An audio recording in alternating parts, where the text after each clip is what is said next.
Design of the classroom is really important and can have large effects on learning outcomes for students. The information in this video is to share current evidence-based information. This is based on research that was carried out in 2020. Classroom environment in this presentation means considering the sites in the class, such as visuals displays, the presence or absence of visual schedules, the presence or absence of quiet areas for children to retreat within the classroom, quiet areas for focused work, and silent and quiet time. I'm stressing within the classroom because sometimes children do leave the classroom, and whilst this is a strategy and will need to be in place for some children, when that occurs we need to question what we can do within the class so that that child has more accessibility to the class, and consider if we can make changes within the class that makes it better for them and other children. The information in this presentation builds on evidence-based practice in the following ways. Service users, for me, that was children with additional support needs, were reporting that the classroom is really challenging for them. And this is well evidenced both in experience and in literature. Clinical reasoning and experience has shown ways that might help reduce the uncomfortableness of this and give us some ideas that we will be visiting in the presentation in respect to this. Over the last year, I've been looking in detail at what research evidence there is. As I've explored this research evidence, it's become really apparent that many of these changes are going to benefit whole classes, not just children with additional support needs, but can have a benefit for all children in the classroom. I'm an occupational therapist with the occupational therapy team in Highlands. This slide here is to show you a little bit of information about how occupational therapists work and things that they consider. They consider the skills, abilities, strengths and needs of the child. They consider the type of activity being done. There is a strong consideration on environment. Other professionals, such as teachers, educational psychologists, speech and language therapists, physiotherapists, also consider the environmental needs. Focusing on environment is often a strong way of working. This video mainly focuses on environment change in the classroom.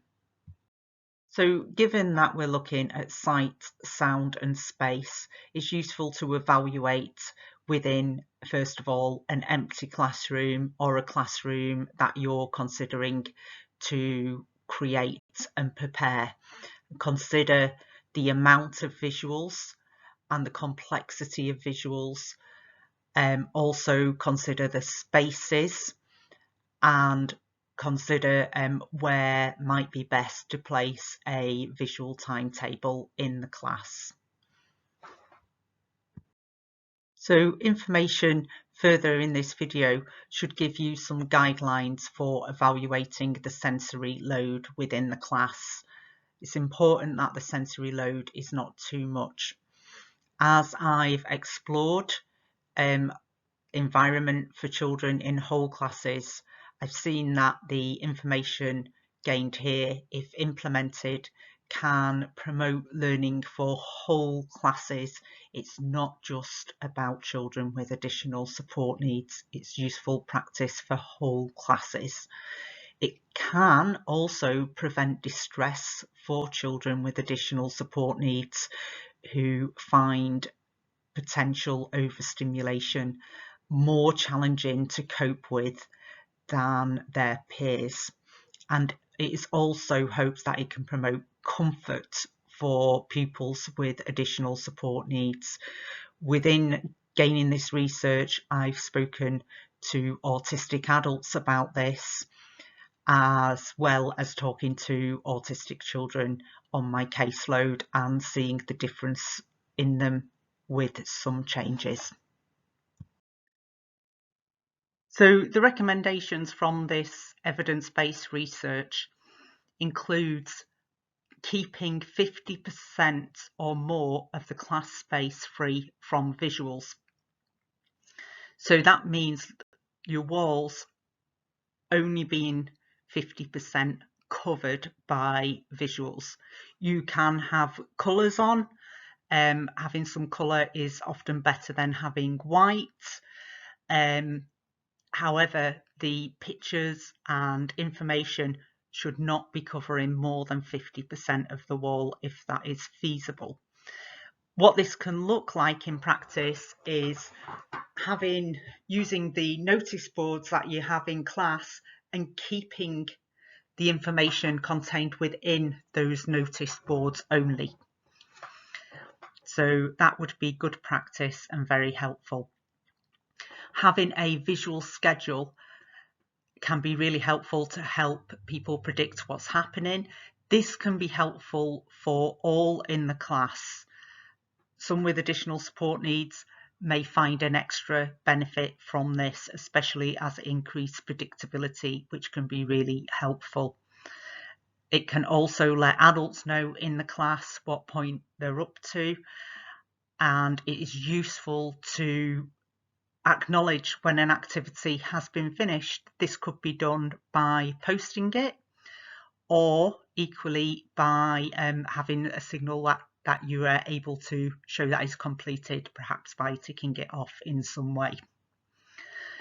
Having a space in the class. So the reasons for spaces became twofold.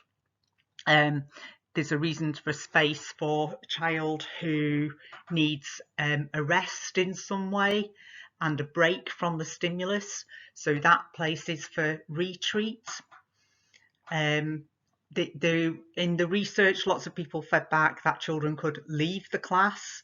However, if we can create a space for this within class, it decreases the child's isolation and it keeps them in the classroom where they may be picking up on learning information during that time.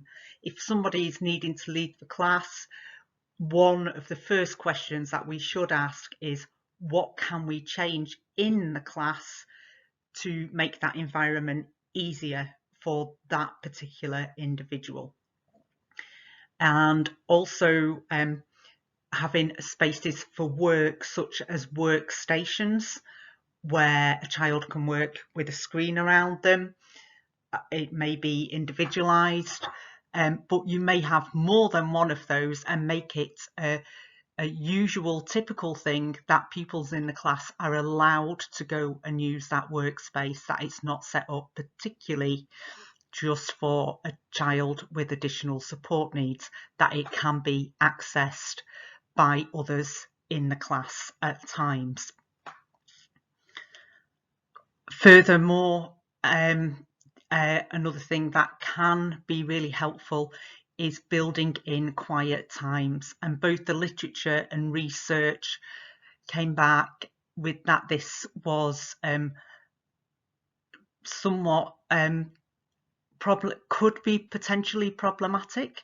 However, there were teachers who wrote articles in TESS who advocated that there are lots of benefits to building in quiet time, and there was an acknowledgement that this is a skill that needs to be learnt.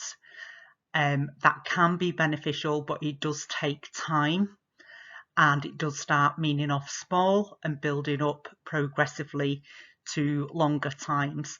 We would advocate that these are combined with activities that are best done in silence.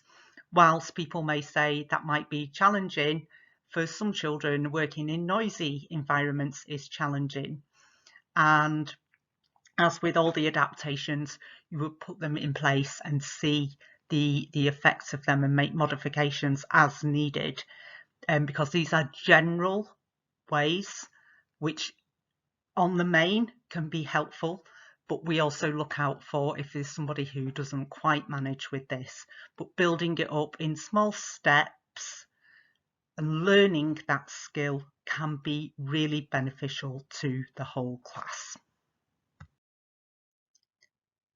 So far we've been talking about classes in general and children in general mainstream classes, and now we're going to turn our attention to children who have some differences that can bring strengths and weaknesses. These are called neurodevelopmental differences, although some people with these differences outline that they prefer the term neurodiversity. I will also use this interchangeably with additional support needs because it can affect a wide range of pupils. And this can include things like conditions such as autism, dyslexia, motor coordination difficulties, amongst others. So children within this group are often more affected by the sensory stimulus around them. They are particularly affected by sound, and research by Barrett et al. Shown that sound is more difficult for these pupils. Pupils with autism outline that it can be really painful to just be having multiple stimuluses. Equally, there was a study that compared children with dyslexia and children with cochlear implants and their ability to manage and process sound where there were multiple voices and sounds, such as happens regularly in the classroom. And it was the children with dyslexia who had most difficulties. So children with the neurodevelopmental difference were more affected by sound and found that a larger struggle. Children with autism can tell us it can be very uncomfortable. Some research findings has found that particular colours can be challenging for some groups of children. Here again, I'm talking in particular about autistic children, and a small study of a small number of boys found that they had a greater dislike for the colour yellow. The colour yellow, it excites both the rods and cones in your eyes at the same time to a higher degree than the other colours, and this could account for making it harder to process. Some children have said that multiple colours can make them feel uncomfortable. This is done from a small number of case studies. Also, these children can highly benefit from knowing what's going to happen next to give them predictability and structure, because routine things that we see happening, it can be harder for them to understand. So you might think this happens every day, so they know about this, but they may well benefit from the prediction to show them, say that it's going to be something as simple as break time. Even though it happens at the same time every day, it can be really difficult for some children. These children are more likely to spend time outside class. Within my studies, as I seen that children were likely to spend more time outside class, and this sometimes seemed a way of managing. That made me think, if children want to be outside the class, inside the class can be uncomfortable. and therefore we need to question, can we change something in the class to make it more comfortable? Can we make adaptations such as the ones that we've already been talking about that also help their class peers? So to support children with neurodevelopmental differences, the types of adaptations are very much in line with those that we've spoke about earlier. So keeping 50% or more of the class space free of visuals. Autistic adults have told me that they like things really organised and tidy, and they like things to be within the boundaries of the notice board and for there not to be too much on the notice board. Also, a visual schedule helps people to predict what's going to happen next. Sometimes we may think they must know that that's going to happen because that happens every day, for example, break time. However, this is not always the case. Sometimes children don't know, they find time hard to understand, and they may find sequencing hard to understand.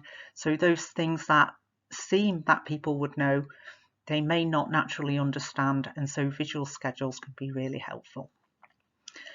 A place in class, and this can be a place to retreat and rest, or a place for focused work.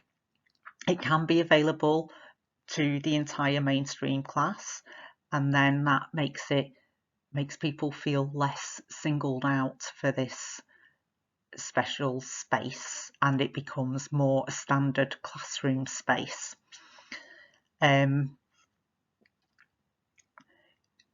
And also building in support for the whole class to begin to have times when they're working silently or quietly at activities that can support that, so that they can do something. So it could be doing noughts and crosses in silence, and we've got other activities on our accompanying handouts for this. But that's building up a skill, and it takes time, and starting off small and gradually being able to do longer tasks. And for children who are finding sound difficult to manage, it would be useful to explore individuals' reactions to this, making it part of the class, and see how your class group manages with this and builds up these skills that can be really useful. Some people really like the sound of multiple noises and things. Some people may appreciate some time having a silent time. Hi. At this point, it would have been really lovely to have the opportunity for discussion and reflection about these questions, which are primarily the kind of adaptations and modifications which sometimes have begun with thinking about children with additional support needs. Are these kinds of adaptations useful for other children from the information in this study, but also from your own experience?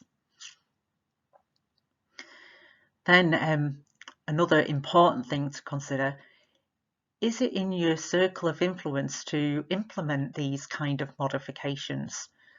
Some things will be relatively simple, such as thinking really about the evidence in relation to the amount of visual stimulus in class. Other things might be a bit more tricky, such as trying to locate space for work desks and rest areas within the classroom, and that might require getting together with colleagues and having a creative think about the space. And then my final question was, when is the best time to start to prepare a class environment for a child with a neurodevelopmental order? So when's the best time to prepare a classroom for a child with a neurodevelopmental disorder?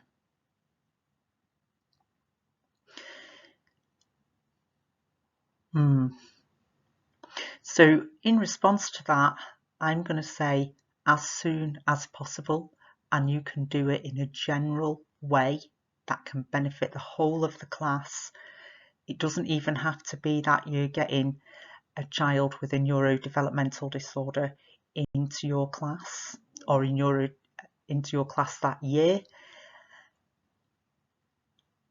but you can begin to make these adaptations which should benefit the rest of the class. Hi, so many thanks for listening. I hope that this has given something to think about. You may see that you've already got lots of these in place. If so, please help and encourage others. And I hope that lots of these can be put into place to make classes and schools in the Highlands more comfortable for more children. Many thanks.